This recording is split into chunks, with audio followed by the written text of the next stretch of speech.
बंदा बनाकर उसने खुदकुशी कर ली।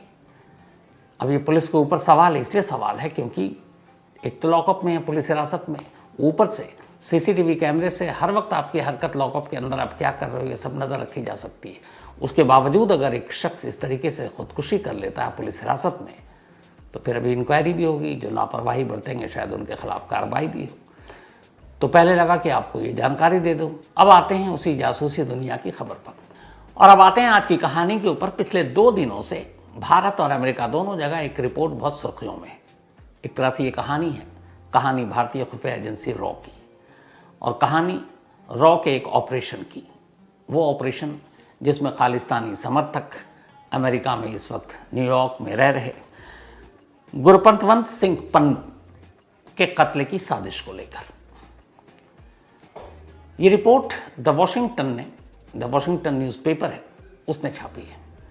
इस रिपोर्ट में दावा किया गया है कि अखबार और उसके रिपोर्टर ने करीब 3 दर्जन करंट और रिटायर्ड जो सीक्रेट सर्विसेज से जुड़े हुए ऑफिशियल हैं, जैसे भारत, जर्मनी, इसके अलावा यूएस, ऑस्ट्रेलिया, कनाडा, इन देशों में 6 देशों के ऑफिशियल से बात करने के बाद ये एक रिपोर्ट तैयार की है जो पब्लिश हुई द वॉशिंगटन पोस्ट में।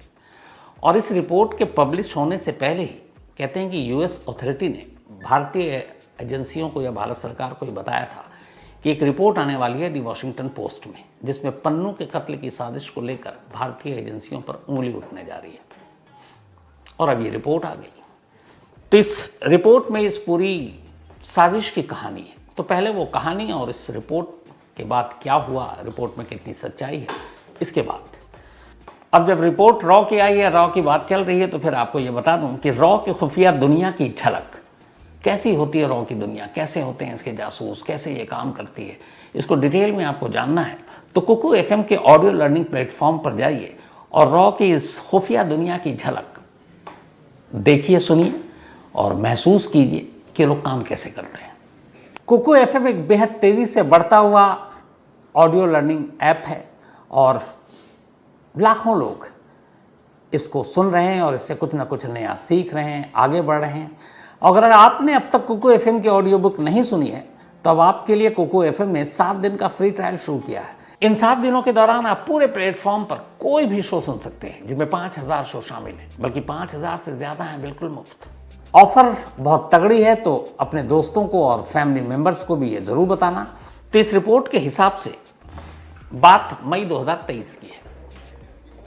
पन्नू को मारने की एक साजिश रची गई और रिपोर्ट में दावा किया गया कि यह साजिश रची भारतीय खुफिया एजेंसी रॉ ने मई 2023 में विक्रम यादव नाम के एक रॉ के ऑफिशियल को यह काम सौंपा।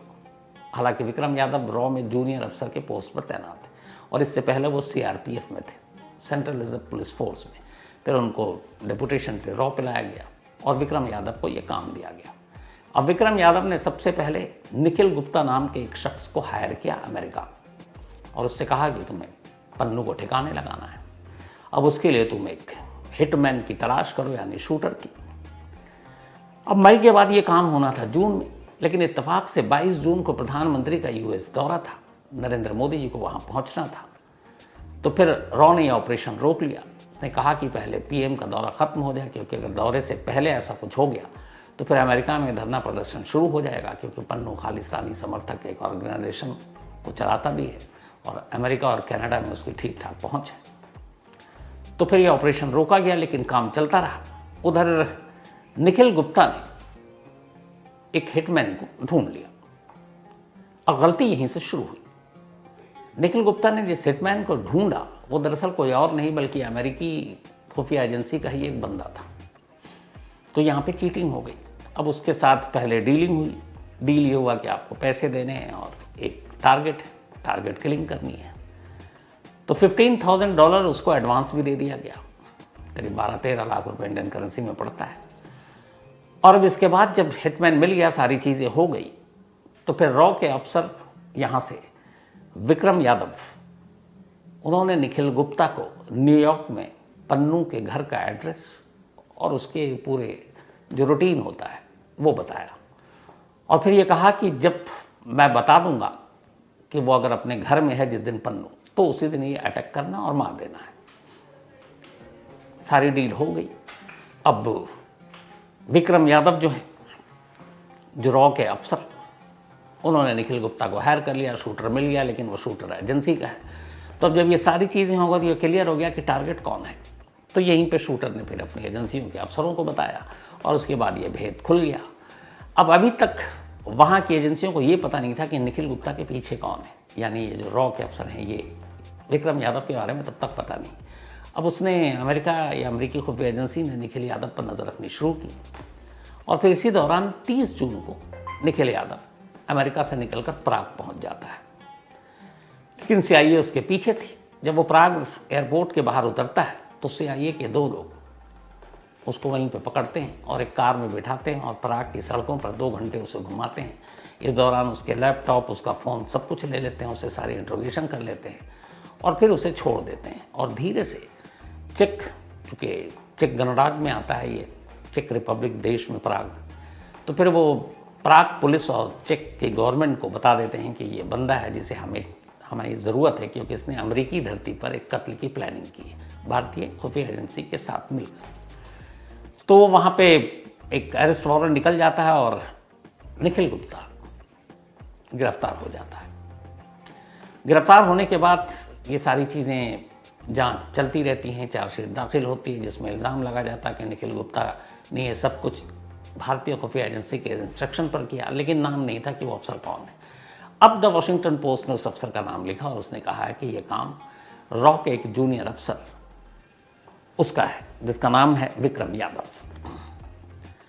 अब उधर निखिल गुप्ता पकड़ा गया प्राग में, इधर ये नाम आ गया सामने।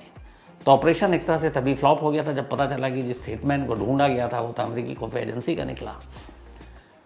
तो अब ये हुआ कि विक्रम यादव, ये ऑपरेशन बीच में ख़त्म और विक्रम यादव को वापस CRPF में भेज दिया गया।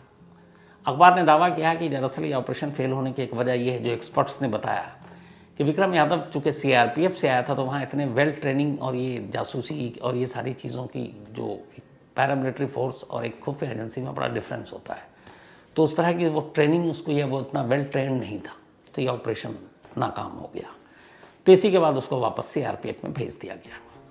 उधर अब निखिल गुप्ता को CIA अमेरिका वापस लाने के लिए कोशिश कर रही है, अदालत में उसने वहाँ पर दे रखी है अर्जी, अब वो लेकर आएगा। तो रिपोर्ट में ये तो रही पूरी साजिश की कहानी, लेकिन इससे ज़्यादा जो सीरियस और गंभीर बातें हैं इस द वॉशिंगटन पोस्ट की रिपोर्ट में वो ये है कि विक्रम यादव एक जूनियर अफसर है रॉ में, तो उसकी इतनी हैसियत नहीं है कि वो इतना बड़ा एक दूसरे देश की धरती पर इस तरीके के किसी ऑपरेशन को अंजाम दे। तो रिपोर्ट में कहा गया है कि दरअसल विक्रम यादव ये सब कुछ रॉ के चीफ के आदेश पर कर रहा था, और जो रॉ के चीफ थे उस वक्त सामंत गोयल, बाकायदा उनका नाम लिखा है कि रॉ के चीफ थे और इनके आदेश पर कर रहा था। इतना ही नहीं, एक कदम आगे जाकर ये भी है कि अब रॉ के चीफ भी अमेरिका जैसे देश में या किसी भी विदेशी सरजमीन पर कोई भी देश की खुफिया एजेंसी जब कोई ऑपरेशन को अंजाम देती है तो अपनी मर्जी से नहीं देती है, बस कि इसके लिए फिर उसको ऊपर जाना होता है और टॉप लेवल पे। तो पहले विक्रम यादव एक जूनियर अफसर, उसको इस हरी झंडी दी ऑपरेशन की, यानी पन्नू को मारने की, रॉ के चीफ सामंत गोयल ने। और सामंत गोयल, अखबार का कहना है कि हालांकि सबूत नहीं है, लेकिन ये है कि सामंत गोयल बिना NSA यानी कि अजीत डोवाल की इजाज़त के ये काम नहीं कर सकते। और उसी रिपोर्ट में एक हमारे जो रॉ के चीफ रहे हैं, अभी कुछ वक्त पहले रिटायर हुए हैं, दुलात साहब, उनका भी इंटरव्यू, और इंटरव्यू में कोट करके रिपोर्ट कहता है कि जब भी रॉ ऐसे किसी ऑपरेशन को अंजाम देती है तो बिना NSA की जानकारी या परमिशन के नहीं देती है। यानी कि डायरेक्टली इस रिपोर्ट में उनका इंटरव्यू दिखाकर ये हवाला दिया गया है कि इसका मतलब है कि डोभाल को पता था और अजीत डोभाल की मर्जी के बिना ये नहीं हुआ। अब सामंत गोयल के भी बारे में इसमें बताया गया कि सामंत गोयल पहले 2014-15 में शायद ये स्टेशन चीफ हुआ करते थे लंदन में रॉ के, लेकिन उस वक्त भी वहाँ कुछ खालिस्तानी समर्थकों और बाकी को लेकर कुछ ऐसी चीज़ें हुई कि तब ब्रिटिश गवर्नमेंट और MI5 ने, वहाँ के खुफिया एजेंसी ने, इस पर अपना विरोध जताया और सामंत गोयल को ये कहा कि हम आपको या तो एक्सपेल कर देंगे इस देश से और या आप देख लीजिए। तो कहते हैं कि एक्सपेल हो उससे पहले ही सामंत गोयल खुद ही लंदन से न्यू दिल्ली चले आए। तब ये स्टेशन चीफ हुआ करते थे, फिर आने के बाद धीरे धीरे उन्होंने तरक्की की और 2019 में ये रॉ के चीफ बने। रिपोर्ट एक और लाइन कहती है, वो ये कि जिस दिन 30 जून 2023 को जब निखिल गुप्ता को पराग में CIA के लोगों ने पकड़ा और उसके बाद फिर वो पराग के अभी जेल में, उसी 30 जून को निखिल गुप्ता की अरेस्ट के बाद चूंकि ये बहाना फूट गया, तो रिपोर्ट ये कहता है कि सेम 30 जून को ही सामंत गोयल रॉ चीफ ने अपने पद से इस्तीफा दे दिया। अब सवाल है कि द वॉशिंगटन पोस्ट की इस रिपोर्ट में कितनी सच्चाई है। तो जितने भी एक्सपर्ट हैं, खासतौर पर अगर हम भारत की बात करें, इस रिपोर्ट के छपने के बाद विदेश मंत्रालय ने अपना एक स्टेटमेंट दिया है और उन्होंने कहा कि ये रिपोर्ट पूरी तरह से बकवास है और कहीं से भी कोई रॉ का ऑपरेशन नहीं। दूसरी तरफ अमेरिका में अमेरिकी गवर्नमेंट, बाइडेन एडमिनिस्ट्रेशन से इस बारे में जर्नलिस्ट ने सवाल पूछा तो अमेरिका ने कहा कि हमारी बातचीत भारत सरकार से चल रही है और भारत सरकार इस जांच में जो भी आगे की चीज़ें हैं उनको साफ करना चाहिए। तो भारत का स्टैंड ये है कि इस ऑपरेशन में पन्नू को मारने की साजिश में हमारा कोई हाथ नहीं है, न ऐसी कोई प्लानिंग की। लेकिन ये रिपोर्ट कुछ और चीज़ें भी कहता है। वो कहता है कि हाल के वक्त में अमेरिका, कनाडा, ब्रिटेन, ऐसी कई जगहों पे पाकिस्तान, ऐसे संगठन या ऐसे जो भारत विरोधी लोग हैं उनको मारा गया है और ये सारा काम खुफिया एजेंसी रॉ के ही जरिए हो रही है। उसमें यह भी कहा गया कि रॉ बहुत सारे ऑपरेशन में क्रिमिनल सिंडिकेट की मदद ले रही है, यानी वो अपराधी जिनके बाकी के देशों में ठीक ठाक पहुंच है, तो ऐसे क्रिमिनल सिंडिकेट के जरिए वो अपने दुश्मनों को निपटा रही है। जासूसी की दुनिया में अक्सर ऐसा होता है कि आपके पास इतने सारी चीज़ें नहीं होती तो एक दुश्मन देश में घुसकर ऑपरेशन को अंजाम देने के लिए बहुत पुरानी ये चली आ रही है कि वहाँ अगर कोई ऐसा क्रिमिनल सिंडिकेट है तो उसके ज़रिए मदद दी जाती, चाहे वो अपना देश का हो या दूसरे देश का हो। इसके साथ ही इसी के हवाले से रिपोर्ट में ये भी कहा गया, 2-3 ऐसे एग्जाम्पल दिए गए। उन्होंने कहा कि एक रॉ के 2 लोगों को ऑस्ट्रेलिया ने कुछ वक्त पहले वहाँ की एयरपोर्ट और डिफेंस सिस्टम की जासूसी करने के इल्ज़ाम में डिपोर्ट कर दिया था, भारत वापस भेज दिया था। सेम जर्मनी के एक इंसिडेंट की बात की गई, ब्रिटेन में हवाला दिया गया यही सामंत गोयल का कि उनको वहाँ से एक्सपेल करने की धमकी दी गई थी, जिसके बाद वो खुद ही नई दिल्ली लौट आए। तो इस पूरी रिपोर्ट में द वॉशिंगटन पोस्ट सीधे सीधे निशाना लगा रहा है कि ये ऑपरेशन जो पन्नू को मारने का था, और इससे पहले निज्जर का ये मामला हो चुका था कनाडा में, निज्जर को एक गुरुद्वारे के बाहर गोली मारी गई थी और उसके बाद भारत और कनाडा के रिश्ते बड़े ख़राब भी हुए।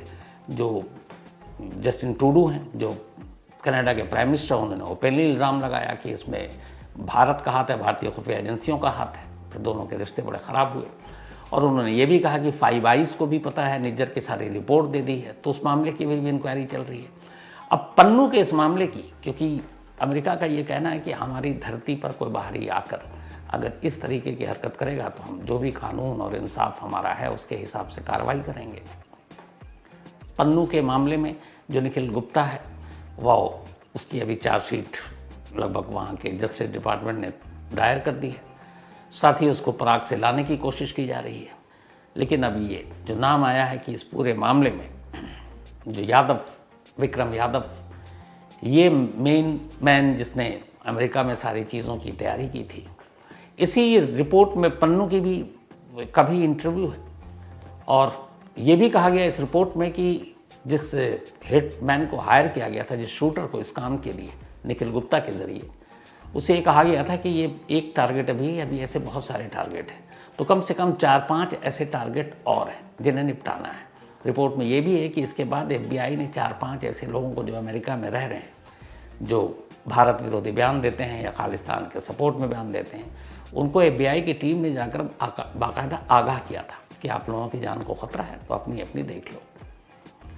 तो अब ये रिपोर्ट आई है और इस रिपोर्ट के बाद दोनों तरफ बाकायदा सुर्खियों में भी है, चर्चा भी हो रही है। तो अभी तक जो आपको कहानियां सुनाता रहा था मैं, जासूसी की दुनिया की बहुत सारी सुनाई है, रॉ की है, CIA की, MI5 की, मोसाद की, KGB की, तो सारी पुरानी कहानियां थी। अब ये जो 2 दिन से हो रहा है ये बिल्कुल ऐसा लग रहा है कि जासूसी दुनिया में सब कुछ ऐसे ही होता होगा।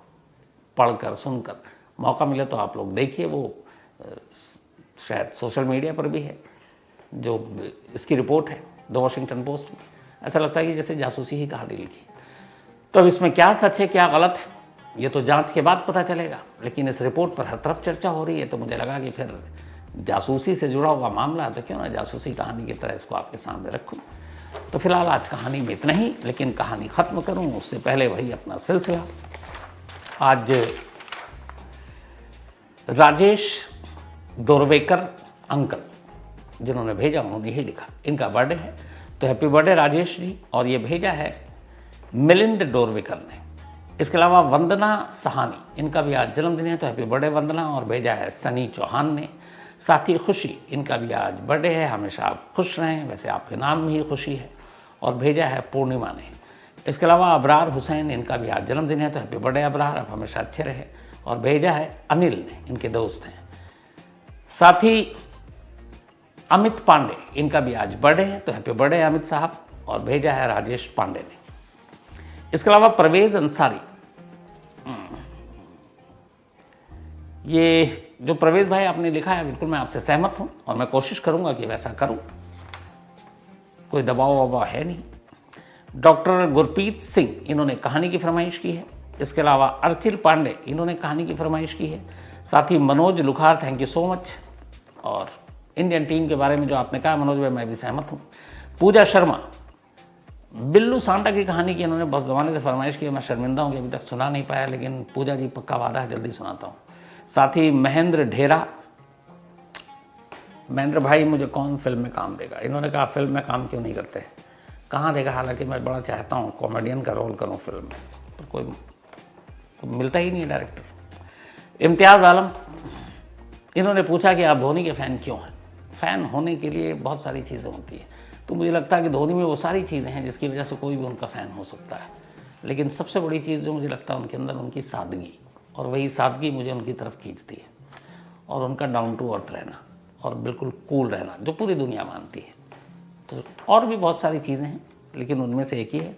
एक और भी है कि वो गुड़ का चाय उनको बहुत पसंद है, और गुड़ की चाय मुझे भी पसंद है। वो जब ट्रैवल करते हैं या टूर पे जाते हैं, पहले तो टीम इंडिया के लिए थे तो विदेश जाते थे, तो वो अपने साथ गुड़ लेकर जाते हैं। जिस भी होटल में ठहरते हैं, कोई मेहमान भी आता है तो वो गुड़ की चाय पूछते हैं और पिलाते भी हैं, और मैं पी चुका हूँ एक बार। तो Nandan Krishna, thank you so much आपका भी। तो कहानी ख़त्म करूँ उससे पहले एक और ज़रूरी बात आपको बता दूं कि आज दोपहर से एक बड़ी तेज़ी से र्यूमर और अफवाह उड़ी, और वो ये कि गोल्डी बराड जो कनाडा या यूएस कहीं छुपा हुआ है उसकी गोली मारकर हत्या कर दी गई।